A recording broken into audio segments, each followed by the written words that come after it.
this is another incredible story of the Czech people and their fight for freedom. So in 1989, in November, was when the revolution took place to overthrow communism. And it started out with a student demonstration. The students in Prague and in surrounding villages would protest every single day against the oppressiveness of the communist government.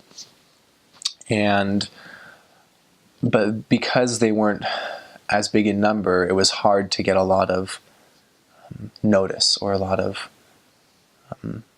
publicity. Because, of course, the government wouldn't televise any of it. And so these groups of students would try to speak up for human rights and for freedom, but they were always pushed down. Came to the point where the police, in an effort to break up the protests, did some really bad things of beating protesters, and it was peaceful protesting. All the protesting was, trying to give flowers to the police, but they were still abused and beaten for it. I mean, they had secret police dress up as citizens and go around in the protests, and as soon as they would notice one person who was kind of especially loud, they would just take him down right in the middle. Just incredible things that they went through.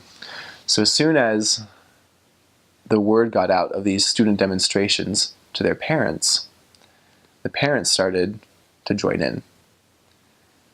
And these protests grew stronger and stronger, and more people, until in mid-November of 1989, literally the entire town square, and this is a huge town square, we're talking nearly a mile long, over 800,000 people in one of these protests, filled this square, waving Czech flags, singing the Czech national anthem.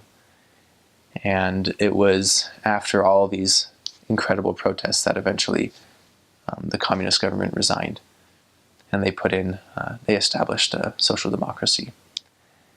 And it was an incredible experience for me to hear people's stories in the Czech Republic of people who had been there and who had taken place in that.